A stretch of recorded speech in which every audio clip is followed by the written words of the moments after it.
Voilà mes amis, on va continuer notre cours de Tanya. On continue à parler pour l'instant encore des nourritures interdites. Je veux juste faire une introduction. Quand il y a eu la faute de Adam, des énergies négatives sont tombées dans la nourriture que l'on appelle la nourriture interdite. Et au contraire, des énergies positives sont tombées dans la nourriture que l'on appelle la nourriture permise. Il faut savoir, je sais que peut-être beaucoup de rabbinim ne seront pas d'accord avec ce que je dis, mais je sais que j'ai raison, qu'en vérité, que la nourriture interdite, comme elle contient des énergies qui sont négatives, lorsqu'elle rentre dans le corps, cette nourriture s'attaque à l'âme et déconnecte l'âme du corps, et l'homme tombe complètement dans la matérialité. Il faut savoir que quand Dieu a proposé la Torah à Israël, il l'a proposé aussi aux 70 nations adamiques. Et il est absolument évident que dans la Torah que les 70 nations devaient recevoir, on parlait aussi de la nourriture cachère.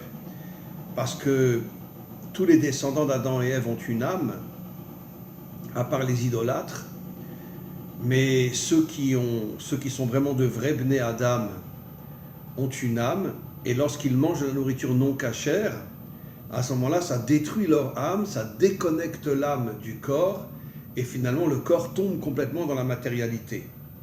Donc la nourriture cachère, même si je sais que beaucoup ne m'écouteront pas, mais je sais que j'ai des milliers d'élèves aujourd'hui, Bnei Adam, qui mangent cachère, et la nourriture cachère concerne en vérité tous les descendants d'Adam et Ève, juifs et Bnei Adam. On continue le texte, on est dans le chapitre 8. Ve'od zot bemachlot asurot. Je voudrais encore continuer, dit le Baal HaTanya, à parler de la nourriture interdite. Chez les Karm Nikraim Beshem Issour, pourquoi on l'appelle Issour?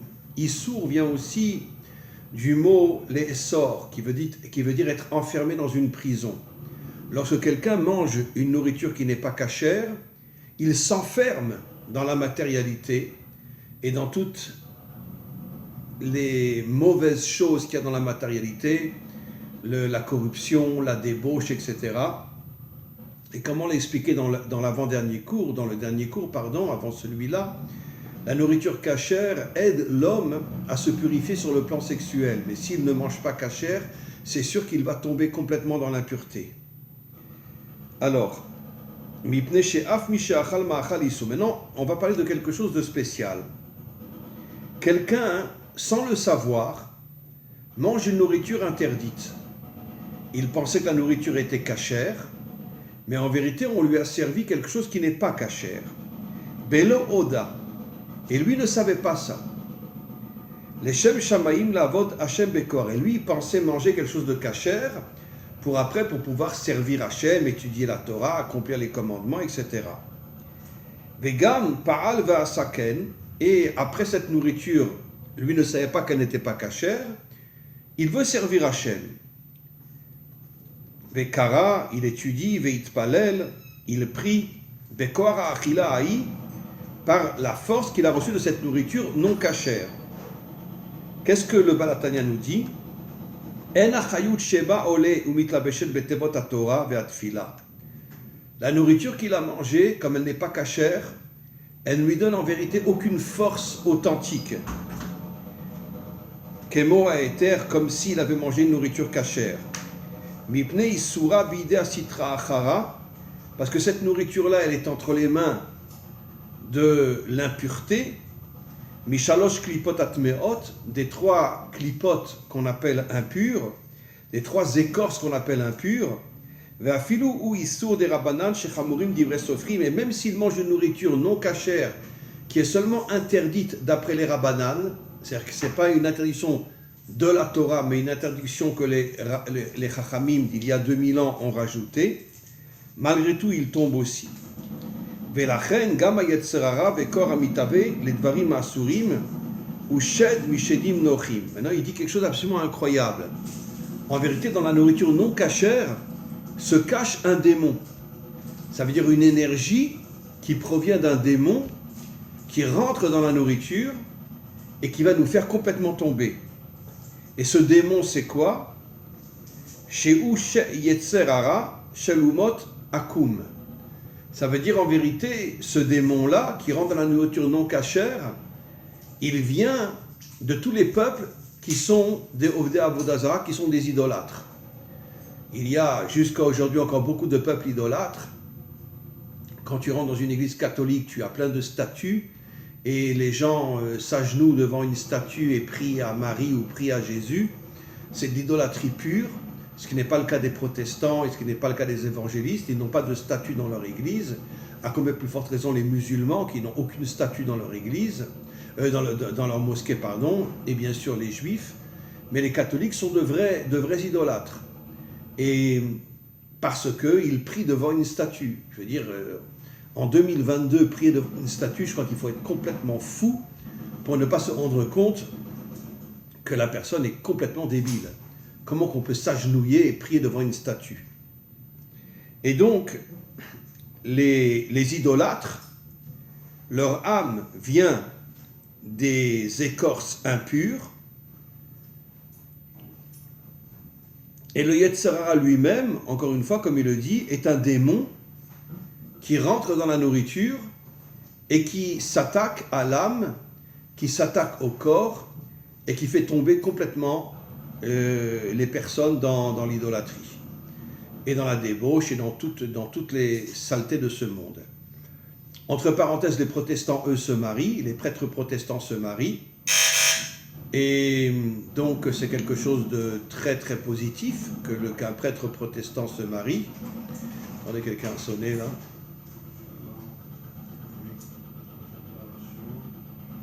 C'est quelque chose de très positif qu'un prêtre protestant se marie, à la différence des curés catholiques qui, eux, ne se marient pas. Mais on entend pratiquement tous les mois que dans le monde catholique, il y a une débauche inimaginable.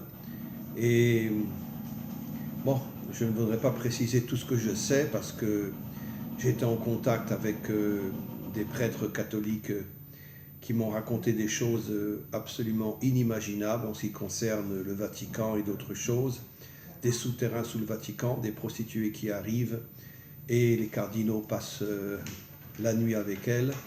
Enfin, des choses absolument incroyables, tout le monde le sait, et c'est quelque chose de tout à fait incroyable. On continue. Ar mikol makom, kodem shechozar le gedusha, ou sitracha veklipa vegav achakar ershimo mimeno nishar davuk begouf. Même si un homme fait teshuva, il a pris conscience qu'il avait mangé une nourriture non cachère sans le savoir, et il fait teshuva, il revient vers Dieu. Malgré tout, cette nourriture laisse une trace en lui qu'il est très très très difficile de faire sortir. Il va falloir attendre peut-être des mois, voire des années, jusqu'à ce que la personne arrive à annuler complètement cette trace de la nourriture non cachère qui est en lui.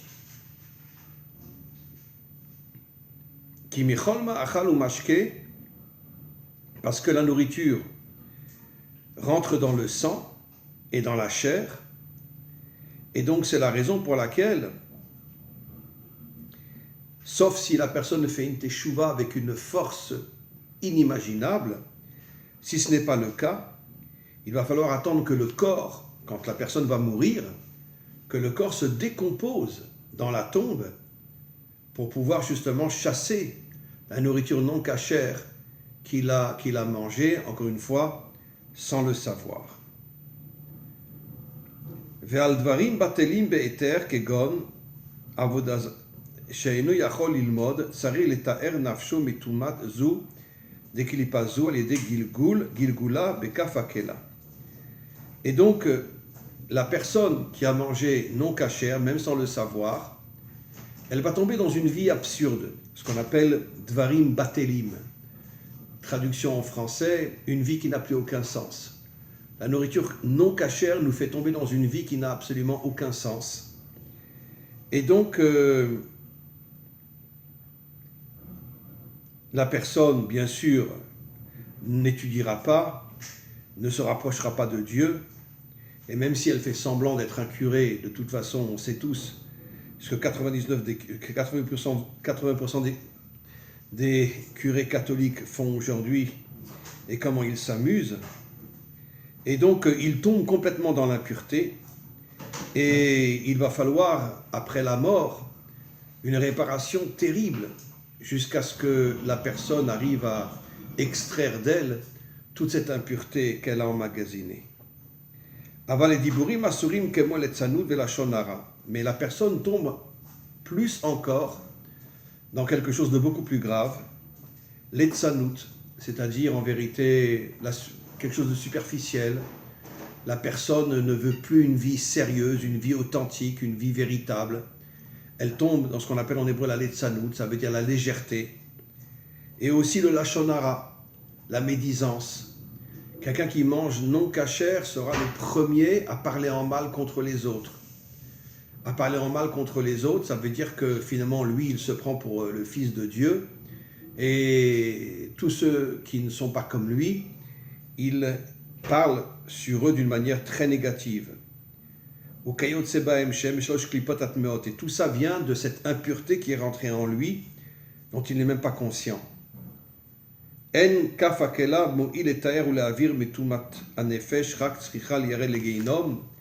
quand quelqu'un tombe dans la légèreté, c'est-à-dire une vie complètement absurde, et il tombe aussi dans la médisance, il n'y a pas de réparation possible s'il ne descend pas en enfer, en hébreu le Gehinom. De même, si quelqu'un peut étudier la Torah, mais il ne veut pas une vie authentique, il ne veut pas une vie sérieuse, il ne veut pas une vie réelle, il préfère vivre dans la légèreté, dans le rien. En kaf akela levado mo'ile nafsho. Il n'aura pas d'autre possibilité lui aussi que de descendre en enfer pour pouvoir se nettoyer et pour pouvoir se réparer. Et donc on continue. Milvad onesh haklali lechol bitul mitzvat aseh mechamat atzlut begehinom shel sheleg. Et on sait que le Gehinom a deux parties. Bon, ce sont des codes bien sûr. Une partie glacée et une partie très très chaude. Et donc tout dépend des fautes que la personne a fait dans ce monde. Si une personne est restée froide, méchante, elle ne s'intéresse à personne, elle se prend pour le bon Dieu, alors dans ce cas-là, elle va tomber dans l'enfer de glace. Mesure pour mesure, tu as vécu d'une manière froide, tu ne voulais pas d'amis, tu ne voulais te rapprocher de personne, tu t'es coincé dans ta froideur, et ben tu tombes dans l'enfer de la froideur. Par contre, si quelqu'un s'est débauché, si quelqu'un s'est corrompu, etc., lui, il tombe dans le Gehinom qu'on appelle le Gehinom de feu. Pourquoi ? Parce que quand tu vas avec une prostituée ou tu trompes ta femme, tu vis un moment de feu, et c'est pour ça que tu tombes dans le Gehinom de feu. Vechen, aosek bechochmot umot ovde gilulim. Tout celui qui s'intéresse à l'idolâtrie des peuples, qui sont en vérité de l'absurdité totale, Yechashev le'inyan avon bitul Torah, lui aussi, celui qui tombe dans l'idolâtrie, est considéré comme quelqu'un qui s'est déconnecté de la Torah, et donc lui aussi, il tombera dans l'impureté la plus totale, et il devra passer un temps énorme en enfer pour se nettoyer.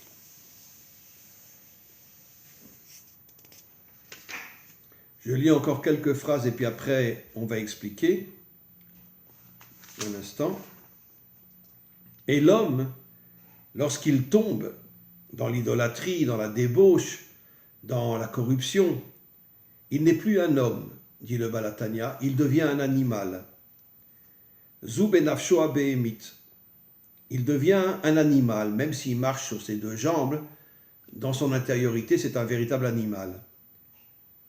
Il n'a plus ni la sagesse, ni la bina, ni le da'at. Son cerveau est complètement vide.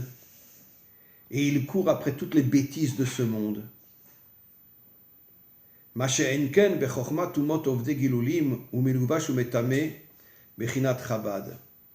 si un homme est un véritable idolâtre, il rend impur son cerveau Et toutes ces pensées seront des pensées criminelles, des pensées de débauche, des pensées où finalement il ne recherchera que le mal, que la tromperie et que la corruption. Alors, je voudrais un petit peu résumer tout ce qu'on a expliqué aujourd'hui. C'est quand même un texte très très important. Et je voudrais revenir sur la nourriture cachère et non cachère. Vous savez que la nourriture cachère, parlons des animaux, l'animal rumine et a les sabots fendus. Les sabots, c'est l'extériorité, et le ruminement, c'est l'intériorité. Ce qui veut dire qu'un animal cachère a la connexion entre l'intériorité et l'extériorité. Par contre, un animal non cachère, il n'a ni le ruminement, ni les sabots fendus, ou parfois il a les sabots fendus, comme le porc. Le porc a les sabots fendus, mais il ne rumine pas. Le chameau rumine, mais n'a pas les sabots fendus. Ce qui est très intéressant, c'est que le monde occidental mange du porc. C'est-à-dire qu'il est complètement dans l'extériorité, puisque les sabots fendus sont le symbole de l'extériorité, mais le monde occidental n'a aucune intériorité. Par contre, le chameau, qui est beaucoup mangé aussi par les musulmans, a l'intériorité, mais n'a pas l'extériorité. Ça veut dire que, d'une certaine manière, je dirais au niveau de la vitrine, le musulman n'a rien à voir avec l'occidental. Bon, sauf les musulmans qui sont aujourd'hui en Occident, mais je parle des musulmans qui sont ici. La femme à la tête couverte, l'homme, malgré tout, se comporte extérieurement d'une bonne manière. Maintenant, sous la table, qu'est-ce qui se passe? Ça, personne ne sait. Mais le monde musulman fait très attention à son extériorité. C'est pour ça qu'il a l'intériorité. Le monde occidental, lui, tombe complètement dans l'extériorité et n'a aucune intériorité. C'est la grande différence qu'il y a entre l'islam et le monde chrétien. Je parle surtout des catholiques, parce que dans le monde chrétien, finalement, c'est une belle vitrine, mais tu ne sais pas ce qui se passe derrière. Et dans le monde musulman, je ne dirais pas que c'est une belle vitrine, parce que extérieurement, le musulman se comporte 1 milliard de fois mieux, je parle dans les pays musulmans, que l'occidental. Maintenant, et l'un et l'autre, qu'est-ce qui se passe d'une manière cachée? Ça, on ne le sait pas. Je vous avouerai que c'est pareil pour nous aussi. Aujourd'hui, en Israël, 80%, si pas plus, des Juifs se comportent très très mal aussi. La corruption, la débauche, etc. Bon, l'idolâtrie peut-être pas, mais en tout cas, 80% des Juifs en Israël sont complètement tombés. D'ailleurs, c'était dit par nos maîtres que juste avant la délivrance finale, le monde entier va chuter. Et il y aura certains qui vont se relever. Parmi les Bnei Adam, parmi ceux que j'appelle moi les Hébreux, pas les Juifs. Le Juif, c'est un terme galoutique, un terme d'exil. Mais en vérité, il va y avoir un réveil. Quand on va toucher le fond, il va y avoir un réveil. Et c'est évident que les Bnei Adam mangeront cachère aussi. Il y a aussi énormément de Bnei Adam qui aujourd'hui se circoncis. Ce sont les deux mitzvot principales. Ils ont compris que ces deux commandements les préservaient en vérité de tomber dans toutes les saletés de ce monde. Parce que la cacheroute purifie ton âme et la circoncision dévoile l'intériorité du brit, parce que la peau extérieure représente l'extériorité qui te fait tomber dans l'extériorité, ça veut dire la débauche, etc., etc. Mais quand tu enlèves l'extériorité, tu dévoiles l'intériorité du brit, et à ce moment-là, si tu es un homme qui veut vraiment, vraiment travailler sur lui-même pour devenir un homme pur, alors tu peux devenir effectivement un homme pur, un homme bien. Je voudrais maintenant revenir encore une fois sur la notion de la nourriture non cachère. Qu'est-ce qui s'est passé? J'ai expliqué que la nourriture non cachère, c'est une nourriture où il n'y a pas de connexion entre l'intériorité et l'extériorité. Soit il n'y a pas du tout de connexion, il n'y a ni un ruminement, ni les sabots fendus, Soit le porc a les sabots fendus mais ne rumine pas, le chameau rumine mais n'a pas les sabots fendus. Donc chacun a une partie mais il lui manque l'autre, donc il n'y a pas de connexion. Qu'est-ce que ça veut dire la connexion entre l'intériorité et l'extériorité?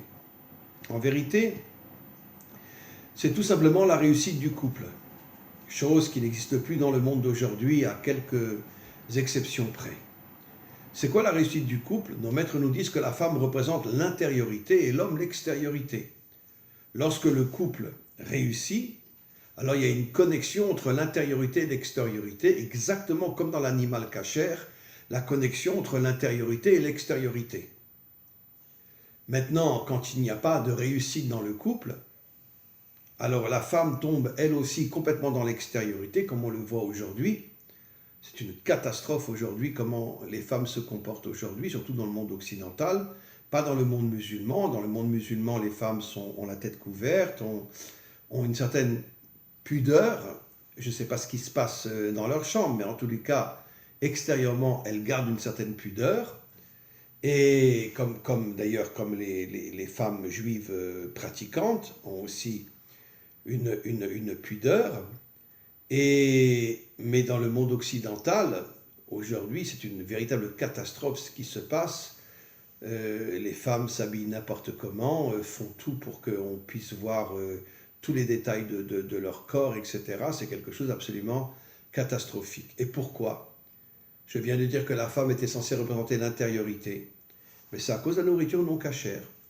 La nourriture non cachère déconnecte la femme de son intériorité, la fait tomber comme l'homme dans l'extériorité. Mais je dirais que quand la femme se déconnecte de son intériorité, elle tombe encore plus dans l'extériorité que l'homme.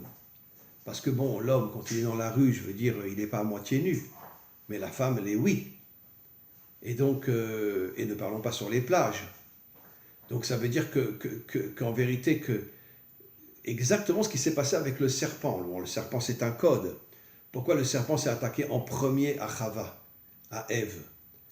Pourquoi? Parce qu'il voulait déconnecter la femme de son intériorité, puisque nos maîtres nous disent que la femme est la couronne de l'homme, elle fait de lui un roi, elle est la bénédiction de l'homme, elle est la force de l'homme. Et donc le Nachash savait que si la femme tombe, l'homme se perdra lui aussi complètement, et puis il va falloir attendre des millénaires jusqu'à ce qu'il y ait un réveil dans le monde et que le Mashiach vienne. Et donc c'est exactement la raison pour laquelle le Nachash est attaqué en premier à Chava, pour la faire tomber, et puis après elle a fait tomber son mari puisqu'elle lui a donné justement du fruit défendu. Bon, ce sont des codes, tout ça, mais du fruit défendu, et il est tombé lui aussi. Et donc d'ailleurs, il y a une relation entre celui qu'on appelle le serpent, qui n'était pas un serpent du tout, et Chava, et Caïn est né justement de l'union entre le serpent et Chava. Et donc c'est pour ça que finalement, et pourquoi Caïn?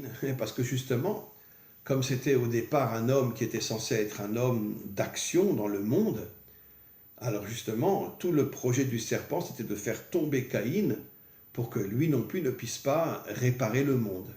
En vérité, plus un homme est dans l'action, et plus toutes les forces contraires s'acharnent sur lui pour le faire tomber. Et donc, pour conclure, notre travail aujourd'hui, en tant qu'Hébreux et Bnei Adam, c'est deux choses importantes, la cacheroute et la circoncision, mais avant tout la cacheroute.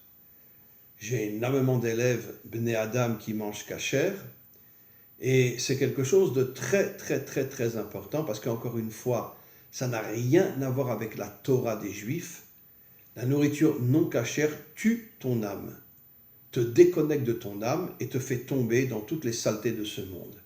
Et un Ben Adam, qui est un descendant d'Adam et Ève, exactement comme nous, a le devoir de manger cachère pour justement se purifier, se connecter à son âme et avoir la force et le courage de ne pas tomber dans toutes les séductions et dans toute la pourriture de ce monde.